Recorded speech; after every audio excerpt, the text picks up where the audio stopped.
እዚህ ፎቶ ላይ የምታዩት ሰው ማን ነው? እንደዚህ ቀይ ተሰመረባቸው። አንደኛው አብርሃም ግዛው ነው። ሁለተኛው አምባሳደር ዲና ሙፍቲ ነው። ይሄን ፎቶ የተነሱት የዘንድሮ የገና ኤክስፖና ባዛር ላይ ነው። ይሄንን ፕሮግራም ያዘጋጀው ዳሶማ ትሬዲንግ ነው። ዳሶማ ትሬዲንግ ማን ነው ብለን ስናየው ደግሞ ዳሶማ ትሬዲንግ ማለት የፊንቴክ ኢንቨስትመንት ባለቤት የሆነው የአቶ ዳንኤል ዮሐንስና እስጢፋኖስ ዮሐንስ የወንድሙ ነው።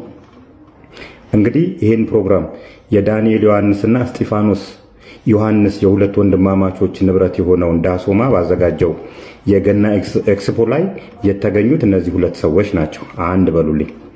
ይሄኛው ደግሞ የባለፈው የነገርኳችሁ ቴድሮስ ካሳሁን የሄሎ ታክሲ ስፖንሰር ባደረገው ላይ ነው። ማንን ታያላችሁ? እነዚህ እዛ ጋር ከኋላ ያለው የተሰመረበት ማን ነው?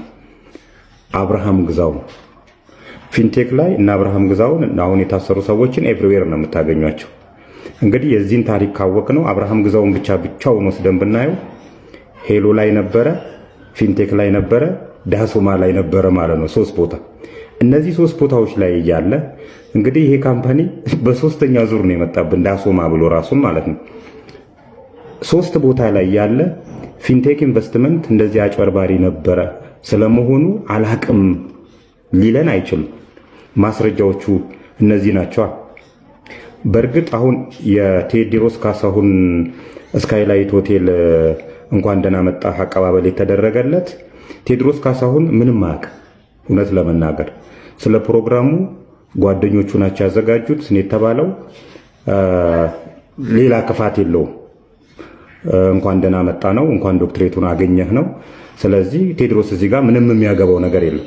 አንዳንድ የድል አጥቢያ አርበኞች ግን ነገሩን ፖለቲሳይዝ ለማድረግና ቴዎድሮስ ላይ እኔ የሆነ ነገር እንዳገኘሁበት አይነት ነገር።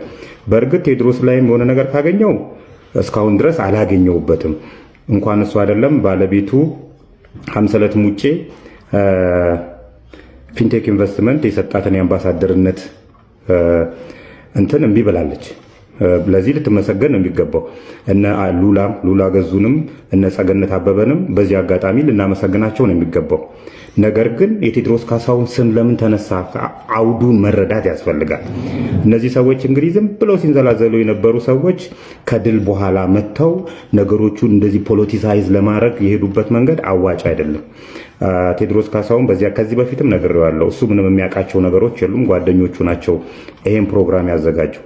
ዋናው ነገር ምንድነው? እሱ እነዚህ አርቲስቶችና ቲክቶከሮች ፊንቴክ ኢንቨስትመንትን አላቀውም ነበር፣ እንደዚህ አይነት ድርጅት መሆኑን አላቀውም ነበር የሚለው ነገር በማስረጃ እንዳረጋገጥላችሁ ከ1 2 3 ጊዜ ያቁታል ለማለት ነው የአውዱ ማጠንጠኛ የሚሆነው። ስለዚህ ቴዎድሮስ ካሳሁንም ቢሆን የሆነ ችግር ከተገኘበት ዜጋ ነው እንትን ይላል። እስካሁን ባለው ነገር ግን ቴዎድሮስ ካሳሁን ምንም የሚያውቀው ነገር የለም። ከስራችኋል፣ ፖለቲሳይዝ ለማድረግ የፈለጋችሁ ሰዎች ልላችሁ ነው።